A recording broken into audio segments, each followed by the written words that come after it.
बिस्मिल्लाहिर्रहमानिर्रहीम। अस्सलाम वालेकुम नाज़रीन, मैं हूं आपका मेज़बान यूनुस पाट और आप देख रहे हैं प्रोग्राम टॉक टुडे। सियासत से जुड़ी खबरों पर तजिया पेश करेंगे। हद के इज़्ज़त बिल और मुल्क में जो सियासी सूरत हाल है वो क्या है। आज के प्रोग्राम में मेरे साथ जनाब जवेद इकबाल गुरैश साहब स्टूडियो में मौजूद हैं, जबकि टेलीफोन लाइन पर हमारे साथ नाज़म मलिक साहब मौजूद हैं, सीनियर साफ़ी हैं। नाज़म मलिक साहब से हम अपने प्रोग्राम का आगाज़ करते हैं। नाज़म मलिक साहब अस्सलाम वालेकुम। मलिक साहब, हद के इज़्ज़त का जो बिल पास करवाया गया है उस हवाले से मुल्क भर की कुछ हाई कोर्ट्स में नुमाइंदा रिपोर्टर एसोसिएशन ने जो अदालती यानी कि उन्होंने रिपोर्टिंग पर पाबंदी लगाई है, पैमरा की जानब से लगाई गई है, उसे चैलेंज किया है। अब सूरत हाल क्या है, अब क्या होगा? उन्होंने कहा 19 की ये खिलाफ वर्जी है, इसको जो है वो मुअत्तल किया जाए। जी नाज़म मलिक साहब। जी शुक्रिया यूनुस साहब। जो हद के इज्जत बिल है उस पर पीपल्स पार्टी और मुस्लिम लीग नून का जो पंजाब हुकूमत में पहला टाकरा होने जा रहा है, और आज गवर्नर साहब ने कहा है कि मैं इस बिल पर दस्तखत नहीं करूंगा और वापस भेजूंगा हुकूमत को, तो वो इस पर नजरसानी करें।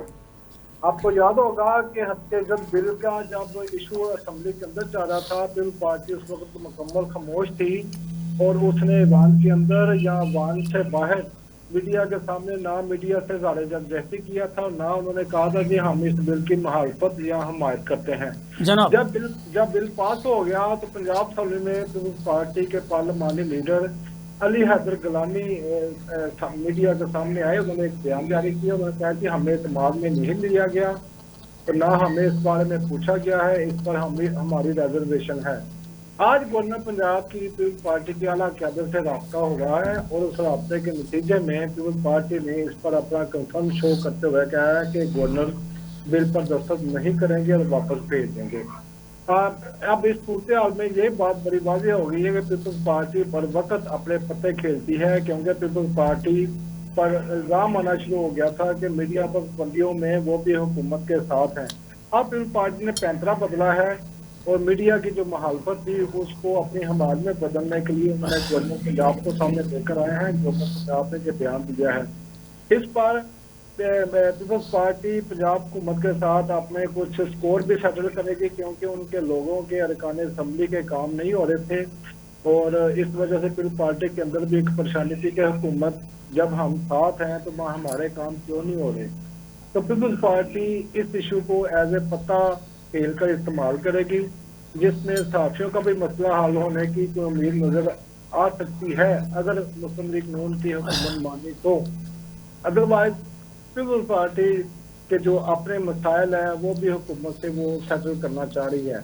दूसरी तरफ आप देखें कि मुल्क की सियासी सूरत हाल है वो आपके सामने है कि PTI के रऊफ हसन है जो मरकजी तर्जमान उनके उन पर हमला हुआ है और उस हमले में उनको शदीद जख्मी किया गया चाकू के और ब्लेड के वार करके। ये एक बड़ा संगीन मामला है। इसका मतलब है कि हमारे मुल्क के अंदर सियासी क़यादत, अवाम का तो पूछने वाले, लेकिन सियासत क़यादत की भी जान महफूज नहीं है।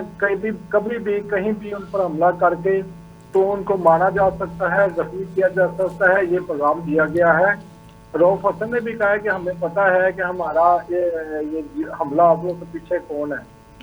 तो अहमद वली खां उन्होंने असम्बली में कहा खड़े होके कि ये जो सपोर्टर हैं इनको सपोर्टर कहा जाए तो इसका मतलब तकलीफ तो होती है। तो वही वाडा साहब अब शेर रशीद की जगह पे आगे हुए हैं। वाडा साहब वही बयान जारी कर रहे हैं जो पीछे एस्टेब्लिशमेंट की तरफ से उनको कहा जाता है या वो उनकी हक़ तर्जुमानी का आज खुद भी शायद फैसल वाडा साहब की आपने नाज़म मलिक साहब खुद ही बात कर दिया। उनके केस का क्या बना है? उसको सुप्रीम कोर्ट ने तलब कर रखा था। हाँ जी, वो उनकी हेयरिंग अगली समाअत तैयार है और उनको नोटिस जारी हो चुके हुए हैं। पहले उन्होंने कहा कि मैं अल्लाह का शुक्र अदा करता हूँ कि मुझे सबसे ईमानदार चीफ जस्टिस के सामने पेश होने का मौका मिल रहा है। लेकिन उसके बाद उन्होंने जजेस मुख्तलिफ TV प्रोग्राम पर जजेस पर शदीद तनकीद की और कहा है कि ये कौन होते हैं हमारियाँ पगड़ियाँ उछालने वाले। ख़ास करके उनका निशाना बाबर सत्तार हैं, जिनके लिए वो कह रहे हैं कि डबल शोहरियत वाला अगर रुकने पार्लियामेंट ही बन सकता तो वो जज कैसे बन सकता है। तो इस पर हुकूमत एक करारदाद भी ले आई है, उन्होंने असम्बली में पेश भी की है। अब इस इशू पर एक मुहावरे बनेगी। फिर वक्त देखने वाली बात यह है कि अच्छा अदलिया के अंदर अब अपने हकूक के लिए आवाज उठना शुरू हो गई है, क्योंकि वो समझते हैं कि बहुत ज्यादा इन्वॉल्वमेंट होगी अदारों की, जो कि अदलिया की साख के लिए मुनासिब नहीं है। इसलिए अब वो सारे इकट्ठे होकर एक मुश्तरका तौर पर एक जद्दोजहद कर रहे हैं कि अदलिया की साख को बचाया जाए और अदलिया में अदारों की जो मदाखलत हो रही है उसको रोका जाए। ये अब आप बजा तौर पर कह सकते हैं कि अदलिया और एस्टेब्लिशमेंट अब एक दूसरे के सामने है, और इसमें से क्या निकलेगा, कौन जीतेगा कौन हारेगा। अच्छा नाज़िम मलिक साहब, आप बात कर रहे थे हद के इज्जत बिल के हवाले से, अब क्या इसका आप देख रहे हैं कि कोई पॉजिटिव रिजल्ट निकले? हुकूमत ने तो बिल पास करना था, कर दिया। पैमरा ने पाबंदी लगानी थी, वो अदालती रिपोर्टिंग पर पाबंदी लगा दी है। अब तो हमें देखना पड़ेगा, अदालतों पर नज़र जो है वो हमारी रहेगी कि जो अदालत आलिया में है क्या फ़ैसला आता है इस के, यानी कि कार्रवाई के लिए इस्लामाबाद, लाहौर और सिंध के सखर बेंच में इन्हें चैलेंज किया गया है रिपोर्टर मीडिया एसोसिएशन की जानब से। मैं आपको बताता हूँ कि इसको तमाम हाई कोर्ट में चैलेंज किया गया है, और आज लाहौर हाई कोर्ट ने जो हुकूमत की तरफ से नोटिफिकेशन जारी हुआ था कि अदालती रिपोर्टिंग वो नहीं कर सकेंगे, उसको कालअदम करार दे दिया लाहौर हाई कोर्ट ने। और गालबन कल इस्लामाबाद हाई कोर्ट में भी ये लगी हुई है। ये बड़ा छोटा सा मामला है, ये अदलिया इसको उड़ा देगी, क्योंकि ये राइट ऑफ इंफॉर्मेशन की बात है, और ये दहाइयों से रिपोर्टर जो है अदालतों को कवर करने वाले वो रिपोर्टिंग करते हैं। इससे कोई खास मसला नहीं है, ये मामला तकरीबन आप खत्म हो गया हुआ है। और जो हद के इज्जत वाला बिल वाला मामला है उस पर मैं आपको बता चुका हूँ कि शायद पंजाब हुकूमत ने जिस तरह उजलत में ये कानून पास किया है, इस तरह लग रहा था जिस तरह उनकी गर्दन पर कितने तलवार रखी हुई है कि आज ही पास कराओ। अच्छा नाज़िम मलिक साहब, आप हमारे साथ लाइन पे प्लीज़ मौजूद रहिएगा। मैं ज़रा गुरैज साहब से इसका चीज़ें पूछ लूँ, ये इस पे क्या मौक़िफ़ रखते हैं। गुरैज साहब, हद के इज़्ज़त के बिल के हवाले से हुकूमत ने जो करना था कर लिया। जिस दिन ये बिल पास हो रहा था, जर्नलिस्ट कम्युनिटी जो है वो प्रेस क्लब समेत जितनी भी ये कम्युनिटी के यानी कि यूनियन थे, वो सारे लोग यूनियन के प्रेस क्लब के यानी कि इकट्ठे हो के वहाँ पहुँचे थे पंजाब असम्बली के बाहर, और उन्होंने प्रेस गैलरी को भी खाली कर दिया और सीढ़ियों पे आके बड़ा एहतजाज किया। मुस्लिम लीग नून ये बिल पास करवाने वाले थी, पाकिस्तान पीपल्स पार्टी के लोग उस वक़्त वहाँ मौजूद नहीं थे, अगर कोई थे तो वो भी उठ के चले गए थे। अब मुस्लिम पीपल पार्टी जो है वो साफ़ियों के यानी कि आप समझ लें बस हम अजहार हमदर्दी के लिए वो कहते हैं जी हम आपके साथ हैं। अगर पाकिस्तान पीपल पार्टी चाहती तो ये बिल पास नहीं हो सकता था, लेकिन ये एक सियासत है, ठीक है। उन्होंने बस बज़ाहिर ये तसर पैदा किया है कि वो नून लीग के साथ नहीं है, अंदर से वो सारी चीज़ें आपको पता है कि एक सिमत चल रही हैं, बस बाहर बज़ाहिर एक सियासी बयान है कि ये नहीं होना चाहिए, लेकिन उन्होंने करवा लिया है। तो जब आपके यानी कि आज़ादी इजहार पर भी, आज़ादी सहावत पर भी, आज़ादी बोलने पर भी पाबंदी होगी, तो पहले हाई कोर्ट्स को दबाया गया, अदालतों को दबाया गया, इससे भी बड़ी अदालतों को, उससे मुतहद अदालतों को। अल्लाह का शुक्र है कि अदालतों से अब फैसले जो है वो काफ़ी आप यानी कि महसूस किया जा रहा है कि दबाव का तासर ऐसा आहिस्ता ख़त्म हो रहा है। तो ये जो जर्नलिस्ट कम्युनिटी पर भी दबाव डालने की कोशिश की जा रही है, इसके क्या असरात आप देख रहे हैं? शुक्रिया जनाब यूनुस साहब, बड़ी इन्होंने सही बात की है कि पीपल्स पार्टी जो है उन्होंने कहा जी हम तो उस वक़्त हमारे लोग नहीं थे, इसलिए हम कुछ रोल अदा नहीं कर सके, लेकिन हमारे गवर्नर साहब को के पास जब गया है बिल तो वहाँ से उन्होंने दस्तखत करने से इनकार कर दिया।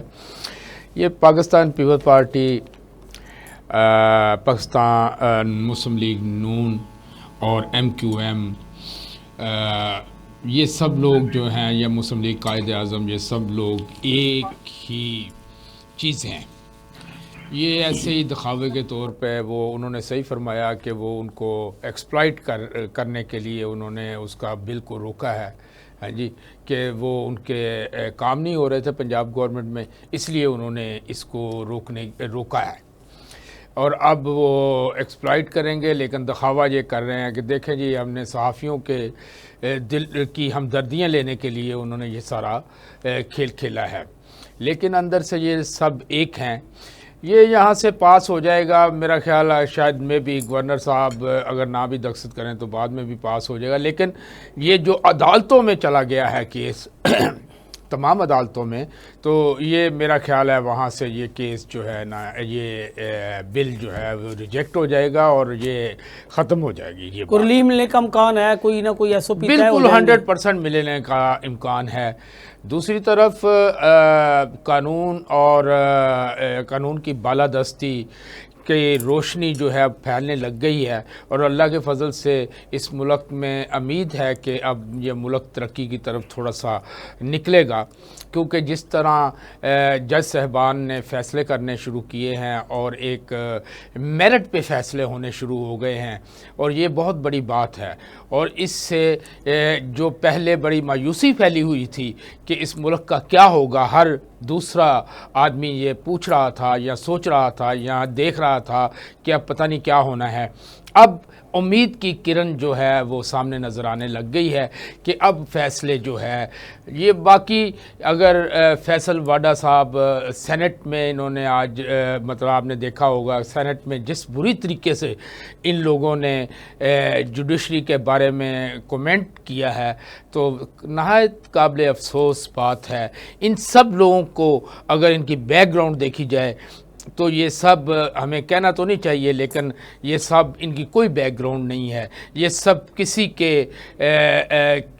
के इशारों पर सहारे से ये लोग आए हुए हैं, इन हुए हैं और उनकी ज़बान बोल रहे हैं। ये मुल्क के साथ इनका कोई इंटरेस्ट नहीं है, कौम के साथ इनका कोई इंटरेस्ट नहीं है। ये तो बड़ा मजाक है कि सेनेट इतना बड़ा अदारा, अगर आपने कोई काम करना है तो कानून साजी करें, वहाँ बैठ के ये तकरीरें करनी और तज़हीक करनी, ये तो अच्छी बात नहीं है, ये तो गलत बात है कि आप अपनी जुडिशरी की तो तज़हीक करें और उनकी जो है उसके ऊपर कमेंट करें, ये सही बात नहीं है। अच्छा, बिल्कुल काबिल अफसोस बात बढ़ते हैं। नाज़िम मलिक साहब, SIFC का जो अजलास है वो 25 मई को तलब किया गया है।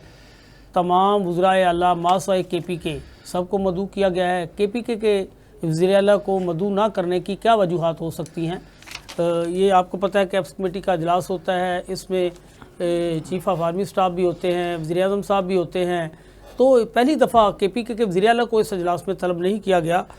आप क्या समझ रहे हैं कि इससे जो है वो मसाइल नहीं पैदा होंगे? KPK के लोगों को जब नज़रअंदाज करेंगे, वहाँ के मिनिस्टर को, वहाँ की पूरी एक जो यानी कि वज़ीर आला उनकी जो यानी कि नुमाइंदगी कर रहे होते हैं KPK सूबे की, तो इससे KPK के लोगों पर क्या जो है वो इसका असर पड़ेगा? वो क्या इसके बारे में सोचेंगे? वज़ीर आज़म के बारे में वो क्या राय कायम करेंगे? इस होने वाली मीटिंग के बारे में वो क्या राय कायम करेंगे? पहले ही उनके बड़े इख्तलाफात चल रहे हैं कि जी आप हमारे जो हिस्से के फंड्स हैं वो हमें दे नहीं रहे, तो आप क्या समझते हैं जनाब? बेरूनी सरमायाकारी लानी है, ठीक है। और ये जो SIFC के इजलास में बैठने वाले हैं, मुझे ये बात नहीं समझ आ रही कि क्या इनको अकल नहीं है कि हम तो एक सूबे के वज़ीर आला को नाम बुलाकर इंटरनेशनल जो कम्युनिटी उसको क्या हम मैसेज दे रहे हैं कि हमारे अंदर इख्तलाफात है, SIFC के तहत जो इमदाद आएगी या जो बेरूनी सरमायाकारी आनी है वो भी ना आए। ये एक बड़ा नेगेटिव मैसेज गया है और इस मनसूबे के लिए ये बड़ा खतरनाक साबित होगा। आपको पता होना चाहिए कि IMF जो है वो पाकिस्तान को जंग ज़दा मुल्कों की लिस्ट में शामिल कर चुका हुआ है और जितनी भी बेरूनी सरमायाकारी आती है वो IMF का चार्टर देख कर सरमायाकारी आती है कि जिन मुल्कों में IMF सरमायाकारी का ग्रीन सिग्नल देता है वहाँ आती है, जैसे बुरुंडी, युगांडा, इन मुल्कों में मुसलसल जंगें लगी हुई हैं, तो उन मुल्कों के साथ पाकिस्तान को भी शामिल कर लिया गया है। अब मुझे बताएं कि IMF ने जिस मुल्क को जंग ज़दा मुल्क करार दिया हो, उस मुल्क में कहाँ से बेरूनी सरमायाकारी आएगी? आज वज़ीर आज़म ने मुत्तहिदा अरब इमारात में जाकर बयान दिया कि हमने कुछ पोल तोड़ दिया है, हम सरमायाकारी चाहते हैं। तो आपके मुल्क में कैसे सरमायाकारी आएगी जब आप एक सूबे को उस सरमायाकारी काउंसिल से इजलास से बाहर लेकर बैठ गए हैं? तो आप अपने जाती स्कोर के लिए, अपनी जाती रंजिश के लिए इस सरमायाकारी जो आपने खुद इनिशिएटिव लिया है उसको आप खुद नाकाम करने के चक्कर में पड़े हुए हैं। तो मेरा ख्याल है इससे कोई अच्छा मैसेज नहीं जाएगा। बुरी सरमायाकारी के लिए मुल्क में सियासी इस्तेकाम जरूरी है, जो IMF बारहा कह चुका हुआ है। और इस मुल्क में सियासी इस्तेकाम कैसे आएगा जब एक सियासी लीडर को बने चौक में चलते बाजार में सड़क पर छुरियों से वार कर दिया जाता है। तो उसका मतलब है कि यहाँ पर अपोजिशन की जो क़यादत है वो महफूज नहीं है, जब जो चाहे उस पर हमलावर हो सकता है। पहले हमें अपने मुल्क में अमन व अमान कायम करना होगा, सियासी इस्तेकाम साबित करना होगा, और तमाम इंटरनेशनल कम्युनिटी जो कि सरमायाकारी करना चाहती है पाकिस्तान में, उनको एक खुशहाल और पुरअमन मुल्क का पैगाम देना होगा कि हमारे यहाँ कोई सियासी इंतकामी कार्रवाइयाँ नहीं है, हमारा मुल्क अमन अमान में है और हम जो है यहाँ सरमाया करना चाहते हैं। क्योंकि जो भी प्राइवेट सरमायाकारी आती है वो मुल्क के हालात को देख के आती है, क्योंकि हर सरमायाकार अपने सरमाए का तहफ़्फ़ुज़ चाहता है। और जिस सरमायाकार को ये डर हो कि यहाँ पर तो लड़ाइयाँ हो रही हैं, सियासी मुखालिफिन के खिलाफ कार्रवाइयाँ की जा रही हैं, आए रोज वो जलसे जुलूस हो रहे हैं, तो वो क्यों सरमायाकारी लेकर आएगा। अब देखे ना, कल PTI और मौलाना फजल मान के दरमियान एक मीटिंग हुई है जिसमें उन्होंने आपस में मिलकर चलने का अज़म का इज़हार किया है। और वो कल को अगर जलसे जुलूस अनाउंस करते हैं पूरे मुल्क में, तो मुझे बताएं फिर इस मुल्क का क्या हाल होगा। अच्छा नाज़िम मलिक साहब, देखिए हम पाकिस्तान में जो बैरूनी सरमायाकार हैं उनको कायल कर रहे हैं कि किसी तरीके से पाकिस्तान में सरमायाकारी की जाए ताकि यहाँ की माशत को बेहतर किया जा सके। दूसरी तरफ हमारे सियासी जो अदम इस्तेहकाम है वो अपनी जगह, अंदरूनी इख्तलाफात अपनी जगह। वज़ीर-ए-आज़म पाकिस्तान को इस मौके पर ऐसा नहीं करना चाहिए, उसको मुल्क के मफाद की खातर तमाम मामलात में ये साबित करना चाहिए कि हम तमाम जितनी भी सियासी जमातें हैं एक प्लेटफार्म पर इकट्ठी हैं और हम ये चाहते हैं कि जो सरमायादार जो सरमायाकारी लेके आए वो पाकिस्तान में सरमायादारी होनी चाहिए, इन्वेस्टर यहाँ आए।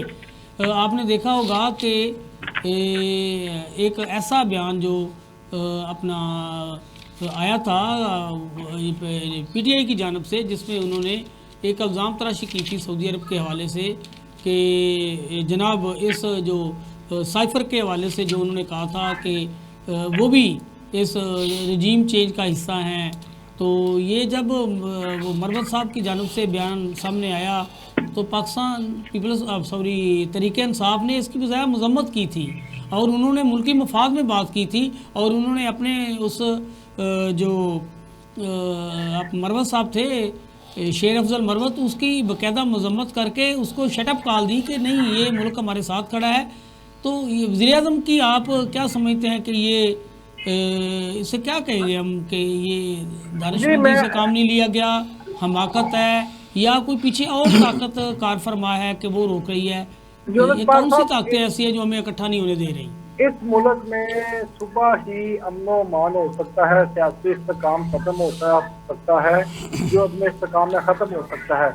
लेकिन बात यह है कि मियां नवाज शरीफ और मरियम नवाज के दिल से ना जो इंतकाम की आग है ना वो ठंडी नहीं हो रही और वो ही सारे मामले को हवा दे रहे हैं। कल नवाज शरीफ ने परसों मीडिया के साथ बात की और उसमें उन्होंने अदलिया को मजीद रखा और कहा कि हम अपना स्कोर बराबर करेंगे, हम अदलिया ने हमारे साथ बड़ी ज्यादती की है, उनके अंदर से जो इंतकाम है वो नहीं खत्म हो रहा और वो चाहते हैं कि PTI के चेयरमैन को मजीद रगीदा जाए, इनको अंदर रखा जाए, PTI के खिलाफ इंतकामी कार्रवाई जारी रखी जाए।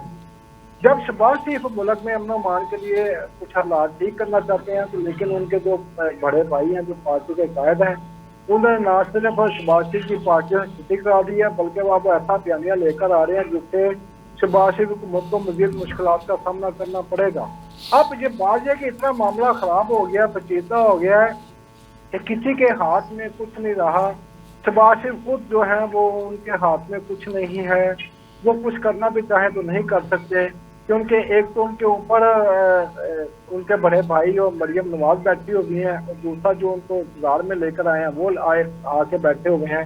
नवाज शरीफ ने तो उसकी खत्म कर दी ना, उसको हटाकर पार्टी से भी उनकी सियासत खत्म कर दी है और जो रही सही कसर है वो उनके जो लाने वाले हैं वो उनको नहीं चलने दे रहे।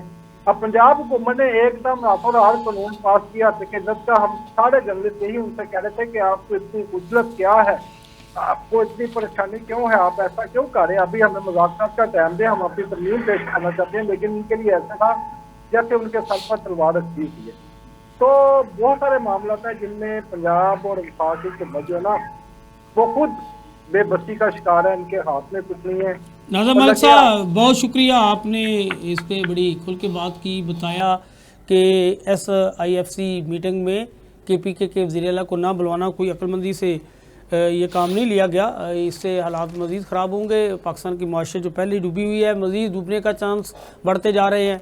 गुरैश साहब, आपने देखा कि अब यानी कि कुछ ऐसे भी सियासतदान हैं जो चाह रहे थे कि जिस तरह मौलाना फजल रहमान है वो कि भाई इस आग को ठंडा किया जा सकता है, जो बात नहीं करना चाहते वो उनकी साथ बात की जा सकती है। यानी कि इस तरह का अगर कोई सियासी पार्टी का सरबराह, कोई सियासतदान, कोई रहनुमा ये कोशिश करे तो उसे अगर हम बड़ा अप्रिशिएट करते हैं। तो वज़ीर आज़म की जानब से इस तरह का इक़दाम कुछ समझ से बाला तर है। आप क्या समझते हैं, क्यों नहीं उसे बुलवाया गया? क्या उसके आने से कोई मसाइल पैदा हो सकते थे या क्या वजह है? बस आप देखें कि गवर्नमेंट जो है ना वो चाहती ही नहीं है कि मुल्क में सियासी इस्तेहकाम हो जनाब। वो इतनी खौफज़दा है, वो गवर्नमेंट इतनी डरी हुई है कि वो समझते हैं कि कोई भी हमारा कदम ऐसा ना उठाया जाए कि जिससे ये जो पाकिस्तान तहरीक इंसाफ है या उसकी जो हुकूमत है वो एक तो मजबूत हो जाए और दूसरा लोगों के लिए अच्छे जो हैं इक़दामात ना कर सके जनाब। तो इसलिए आप देखें कि उन्होंने मतलब ये नहायत हमाकत है कि आपको चीज़ों अक्लमंदी नहीं, आप ठीक कह रहे हैं कि ऐसे नहीं होना चाहिए। आपको चीज़ों को मुस्बित साइड पे लेके जाना चाहिए, ना कि आपको मज़ीद चीज़ों को जो है ख़राबी की तरफ लेके जाना चाहिए। आप देखें कि उधर इन्होंने ये हरकत की है, रऊफ साहब वो जो रऊफ साहब थे जो सेक्रेटरी इत्तलाआत हैं, के तर्जमान हैं जी, उनके ऊपर जो हमला किया है, यानी कि इसको कहते हैं गुनाह बेलज़्ज़त, यानी जिसका कोई फ़ायदा ही नहीं है। आप ऐसे अगर इक़दामात करके लोगों पे अब खौफ नहीं तारी हो सकता, लोगों इनकी जो PTI की लीडरशिप है उस पे या उनके कारकुनों पे अगर आप चाहते हैं कि इस तरह खौफ तारी हो जाएगा, ये मुमकिन ही नहीं है। अगर खौफ तारी होना होता तो वो इलेक्शन के दिन ना निकलते और ना ही इनको वोट डालते, तो इसलिए ये बात तो हो ही नहीं सकती। अब ये बात भी इनकी ठीक है मलिक साहब की कि शहबाज शरीफ साहब के इख्तियार में ही कुछ नहीं है। एक तरफ उनका अच्छा गुरैश साहब, यहाँ एक ब्रेक ले लेते हैं, फिर दोबारा यहीं से शुरू करते हैं। जी नाज़रीन, ब्रेक पर जाने से पहले बात हो रही थी कि भाई SIFC की जो मीटिंग है उसमें KPK वज़ीर-ए-आला को बुलाना क्या यानी कि क्यों नहीं बुलाया गया, बुलाना क्या कोई मुनासिब नहीं था? इसकी क्या वजूहात हैं कि हमारा एक वज़ीर-ए-आला है, आप उसकी वज़ीर-ए-आलाशिप को मानने के लिए तैयार नहीं है। अगर हमारा वज़ीर-ए-आज़म इग्नोर करेगा अपने सूबे के जितने भी वज़ीर-ए-आला हैं, चाहे उसके साथ वो कोई पार्टी वाला उसकी पार्टी का है या नहीं है, तो ये आप जब तकसीम की लाइन खींच देंगे तो इसका मैसेज अच्छा नहीं जाएगा। क्या कहते हैं कि बच्चों की लड़ाई होती है तो घर का बाप निकलता है तो सबसे पहले अपने बच्चे को थप्पड़ मारता है ताकि दूसरे बच्चे के दिल में ये एहसास हो कि ये वाकई वालिद है और इसने मुझे भी अपना बेटा समझा है। तो वज़ीर-ए-आज़म साहब जब इस तरह करेंगे तो कैसे जो PTI के लोग ये समझेंगे कि इन लोगों से इन्हें कोई मुज़ाकरात करने चाहिए, इन लोगों के साथ बैठना चाहिए? तो मेरे ख्याल में ऐसा नहीं होना चाहिए। सियासी इस्तेहकाम लाने के लिए वज़ीर-ए-आज़म जो है वो सिर्फ़ एक जमात का वज़ीर-ए-आज़म नहीं है, वो पूरे मुल्क का वज़ीर-ए-आज़म है, वो तमाम सियासी जमातों का वज़ीर-ए-आज़म है।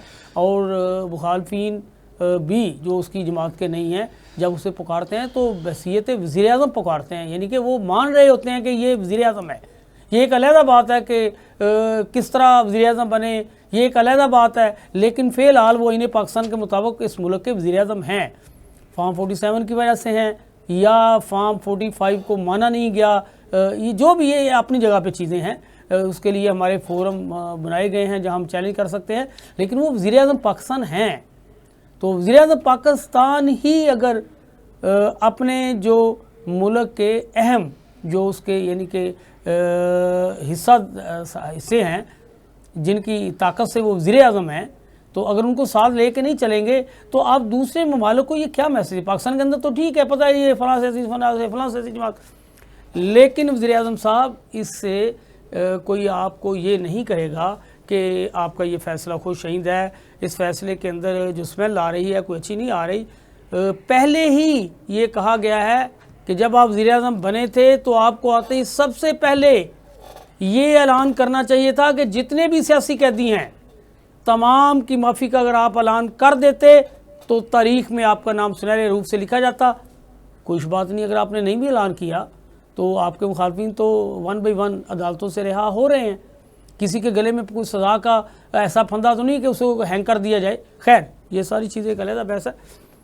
कुरैशी साहब, हमाद अज़हर जो मुस्लिम PTI के तहरीक इंसाफ के मरकज़ी रहनुमा हैं, आपने देखा कि इस्लामाबाद सेक्रेटेरिएट में इजलास था तो उन्होंने अपनी रूपोशी ख़त्म करते हुए वहाँ आ गए।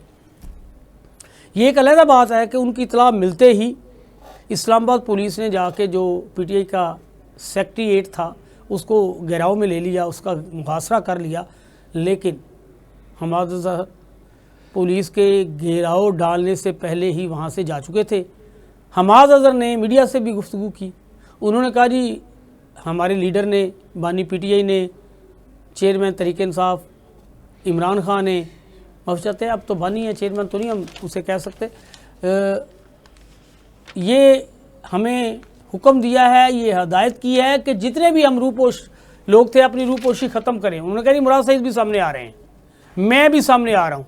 उन्होंने वहाँ कहा जी मैं जा रहा हूँ KPK में, वहाँ की अदालतों से मैं अपना जो अदालत में पेश होकर बाकायदा ज़मानत हासिल करूँगा, प्रोटेक्टिव बेल लेने के बाद मैं मंज़र-ए-आम पर आऊँगा। ये बड़ी अच्छी बात है, सबको मौका मिलना चाहिए, सबके जो भी केस हैं वो सामने आके उसको फेस करें, बजाय इसके कि आपके सामने किस तरह के मामला चल रहे हैं। PTI भी बड़े इल्ज़ाम लगाती है, हमारे कारकुन को गिरफ़्तार कर लिया जाता है जी, उनके घरों में पुलिस घुस गई। तो जब ये लोग सामने आ जाएंगे तो मेरे ख्याल में फिर इनके घरों में पुलिस नहीं जाएगी, जो आना चाहिए इन्हें सामने।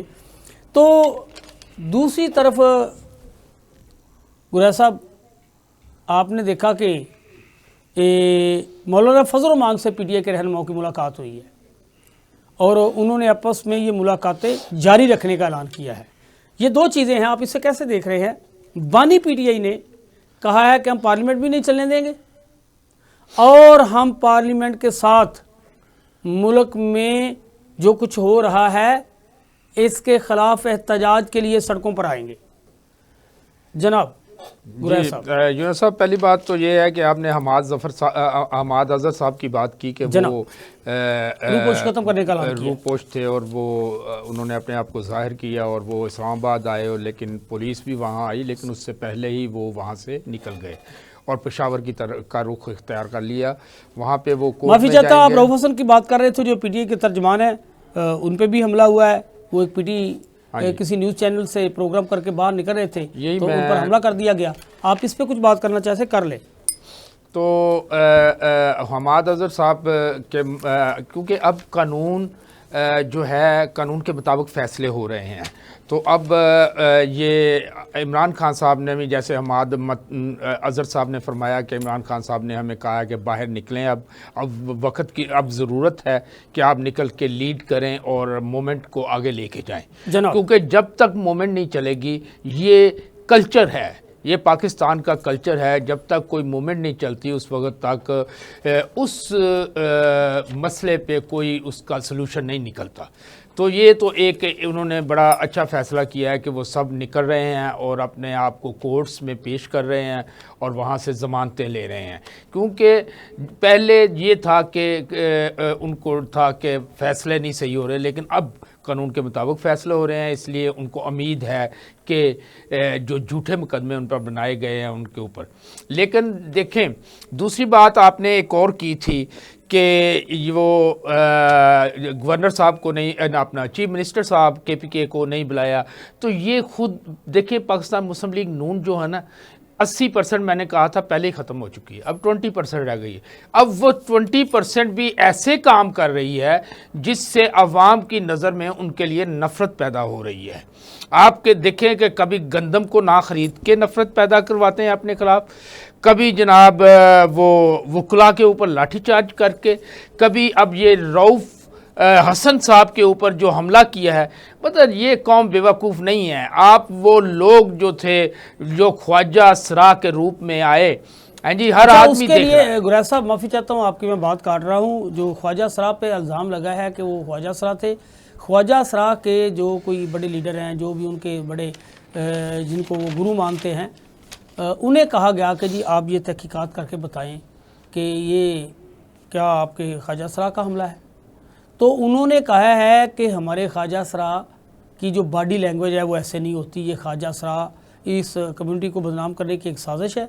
उन्होंने कहा जी हमने रऊफ़ हसन पर हमला नहीं किया। वो टीवी फुटेज में भी साफ नजर आ रहा है जी। आप ख्वाजा सरा के पास जाने की जरूरत ही नहीं ये है। बता दें कि रऊफ़ हसन एक पहले अच्छे हमारे बड़े पढ़े लिखे आदमी हैं और लाइक फाइक आदमी है। रऊफ़ हसन इमरान रियाज के घर आए थे और उन्होंने आके उसे सैल्यूट पेश किया है, उन्होंने बाकायदा उससे सैल्यूट मारा है। बड़ी खुशहाल बात है कि जो यानी कि कुछ लोगों को तो उसका बोलना, उसका आवाज़ निकालना शायद अच्छा ना लगता हो, लेकिन वो अब पाकिस्तान की एक आवाज़ बन गए हैं। लोग उन्हें सुनते हैं, हज़ारों में नहीं लाखों में उनके व्यूअर्स हैं। तो जो भी है, जिस तरह की भी बात करते हैं, लेकिन ये मानना चाहिए कि उनका एक कद काठ है, उससे इनकार नहीं किया जा सकता। तो रऊफ़ हसन का उन्हें जाके सैल्यूट पेश करना, अप्रिशिएट करना, एक मैं यही कहूँगा कि उनकी हौसला अफजाई है और खुशहाल है। तो एक जो गुरैश साहब बात बड़ी, कुछ हमारे न्यूज़ एंकर्स भी इस पर बड़ा खुल के बोलना शुरू हो गए हैं कि इमरान खान का ये कहना कि हम पार्लियामेंट को नहीं चलने देंगे, इमरान खान का ये कहना कि जी अब हम सड़कों पे निकलेंगे। तो अचानक से कुछ लोगों को ये जनाब दोबारा से सरगर्म किया गया है, उनमें न्यूज़ एंकर शामिल हैं कि बानी पीटीआई एक और सानिया नौमई करना चाहते हैं। तो क्या आप समझते हैं कि ये ऐसा हो सकता है? नहीं, ये साना नौमई तो देखें, ये तो एक ड्रामा था, हर आदमी ने देखा और बच्चा बच्चा इस मुल्क का ये कह रहा है कि ये ड्रामा है और इसमें ऐसे ही लोगों को खामखा शरीफ लोगों को मुलव्वस किया गया और उनको गिरफ़्तार कर लिया गया। हज़ारों ख़वातीन अभी तक गिरफ़्तार हैं। अब 9-10 महीने हो गए हैं, साल ही हो गया है तकरीबन। हाँ जी, तो आप ये इस तरह का मामला नहीं हो सकता। अब वो इस चक्कर में नहीं आ सकते जिस चक्कर में पहले वो तो अचानक यकदम हुआ और उसमें लोगों को इन्वॉल्व कर दिया गया और वो एक नई तस्वीर बन गई। तो ऐसा नहीं हो सकता। तो ये मैं पहले भी कह रहा था कि अगर देखें ना, इनका मैंडेट चोरी हुआ है। आप देखें 180 सीटें इन्होंने जीती, लेकिन उसके जवाब में इनके पास 94 सीटें हैं इस वक्त। हाँ जी, और बाकी जो वो जो थी अक़लियतों की और ख़वातीन की वो सीटें भी ना इन्हें मिल सकी। तो ये देखें, इस चीज़ का फ़ैसला होना चाहिए। अगर मेरा घर कोई लूट के ले जाता है और मैं खामोश होकर बैठा रहूं तो ये इंसाफ नहीं है। मुझे बाहर निकलना चाहिए, अदालतों में भी जाना चाहिए, बाहर भी निकलना चाहिए और निकल के ये तो नून लीग को और पीपल्स पार्टी को चाहिए था, अगर ये सियासी जमातें होती, ये ज़रूर निकल के ये फौरी तौर पे इसको टेकअप करती और कहती कि नहीं, ये गलत रिज़ल्ट आए हैं, फॉर्म 47 जो है गलत बने हैं। जैसे लियाकत चट्ठा रावलपिंडी के कमिश्नर, आप देखिए कितने बड़े बड़े सबूत हैं कि कमिश्नर रावलपिंडी ने कहा कि ये सारा मैंने करवाया है। हाँ जी, इतनी बड़ी पर्सनैलिटी वो कह रहा है और आप उसके ऊपर तवज्जो नहीं दे रहे। उसके ऊपर कोई खबर नहीं आई, कोई सो मोटो नोटिस नहीं लिया गया। हालांकि उसी वक्त लियाकत चट्ठा की बाद में कोई खबर नहीं आई कि वो जिंदा है। यही है ना कि काजी साहब ने ये तो किसी चैनल के जरिए ये तो कह दिया कि नहीं, ये ठीक नहीं कह रहे, लेकिन उनको फ़ौरन इस पर सो मोटो नोटिस लेना चाहिए था। एक बहुत इंपॉर्टेंट आदमी, कोई ग्रेड 20-21 का आदमी है, वो कह रहा है कि जी ये हमने सीटें इनसे लूटी हैं, हमने इनको दिलवाई हैं। और दूसरे नंबर पे इस चीज़ पे भी सो मोटो नोटिस लेना चाहिए था जब हनीफ अब्बासी और काकर साहब की जो डिस्कशन हुई होटल में, जिसमें एक दूसरे पे उन्होंने इल्ज़ामात लगाए। कि आपने गंदम का बहरान पैदा किया है, और उसके जवाब में उन्होंने कहा देखो अगर मैं फॉर्म 47 की कहानी शुरू करूंगा तो आप कहीं मुंह दिखाने के काबिल नहीं रहेंगे। इन चीज़ों का नोटिस लेना चाहिए। अब जब खुल्लम खुल्ला पाकिस्तान का वो प्राइम मिनिस्टर जिसने इलेक्शन करवाना था, साफ और शफाफ इलेक्शन करवाना था, वो कह रहा है कि आप कि मैं 47 फॉर्म की बात करूंगा तो आप मुंह दिखाने के काबिल नहीं रहेंगे, तो उस पर नोटिस लेना चाहिए कोर्ट को फौरी तौर पे।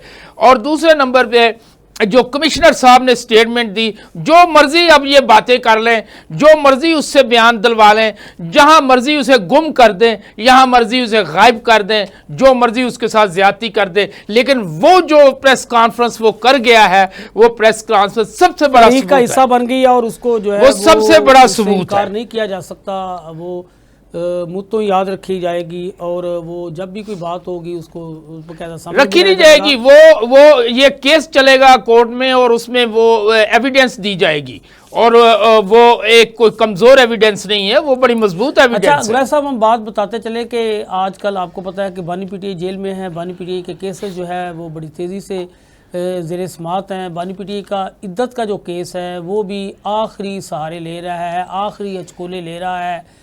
जो उनके दायर करने वाले केस के अब वकला पार्टी वहाँ पेश नहीं हो रही। अब जनाब जो मानेका साहब हैं, उनके वकील साहब जो हैं वो भाग रहे हैं, वो सामने नहीं आ रहे। तो पूरी कोशिश के बावजूद कि अदालत कहती है कि वो आएँ, उनका जो है वो असिस्टेंट आ जाता है, तो लेकिन वो खुद पेश नहीं हो रहे अब्बासी साहब जो हैं। तो अब वो भी ख़त्म होने को जा रहा है। अगर वो अब ख़त्म हो जाता है, साइफर में पहले ही ज़मानत हो चुकी है, सॉरी उसमें भी 190 मिलियन वाले में ज़मानत हो चुकी है, 190 मिलियन वाले में ज़मानत हो चुकी है। तो अब जब आप देखेंगे कि इसमें भी बेल हो गई, तो मेरे ख्याल में इसके बाद कोई ऐसा आपको तरीका नज़र नहीं है कि उसको जेल में रखें। हमें असलाम गिलानी साहब ने ज्वाइन किया, उनसे बात कर। जी गिलानी साहब, अस्सलाम वालेकुम। वालेकुम अस्सलाम।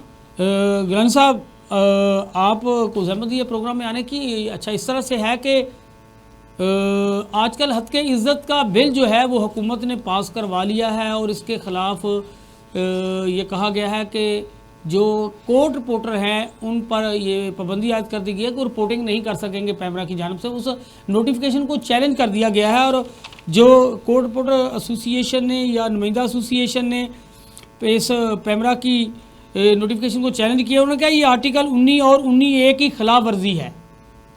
तो आप क्या समझते हैं, ये नोटिफिकेशन कल अज़म करार हो सकता है या क्या होगा? जी बिल्कुल, बहुत शुक्रिया आपका। पहली बात तो ये है कि आपने मुझे ये मौका दिया, रहमत नहीं दी, आपका बहुत बहुत शुक्रिया। दूसरी बात ये है कि बिल्कुल जिस तरह आपने खुद ही ला बता दिया है कि आइन का जो आर्टिकल 19 है और 19A है वो आज़ादी इज़हार राय का कानून है, और उसमें जो है किसी तरह से भी आप ये इन्होंने लेजिस्लेशन जो की है ये बिल्कुल गैर आइनी है, गैर कानूनी है और गैर अखलाकी भी है। यानी ये किसी तरीके से भी सस्पेन नहीं कर सकती मेरी नज़र में। ये बिल्कुल ही जो आइन की जो दफात हैं वो जनाब ने खुद ही जो है बता दी हैं, और उनके अकॉर्डिंगली उसके मुताबिक इसको जाते ही सेटिस्फाइड हो जाना चाहिए, और ये इसकी कोई अहमियत ही नहीं है इंदियाई हौसला। यानी ये कोरम नान जो केस है ये शुरू से ही जो है वो खिलाफ कानून चीज़ है।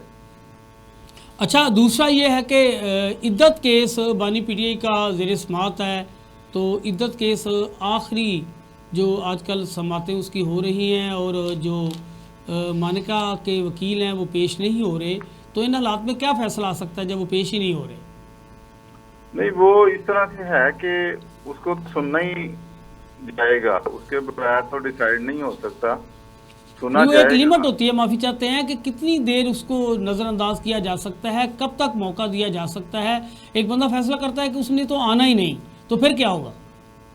नहीं, इस तरह से नहीं होता। कुछ एंगेजमेंट्स भी हो सकती हैं इसमें, मतलब एक मतलब हाँ इस तरह का, क्योंकि सब जुडिस मैटर है और इसलिए मैं इस पे तो कोई कमेंट्स नहीं करूंगा। जब कोर्ट में एक मैटर होता है तो उसमें हम अपनी राय इस लिहाज से तो दे सकते हैं कि केस कितना कमज़ोर है और केस कितना स्ट्रॉन्ग है, मतलब आर्गूमेंट्स को देखते हुए।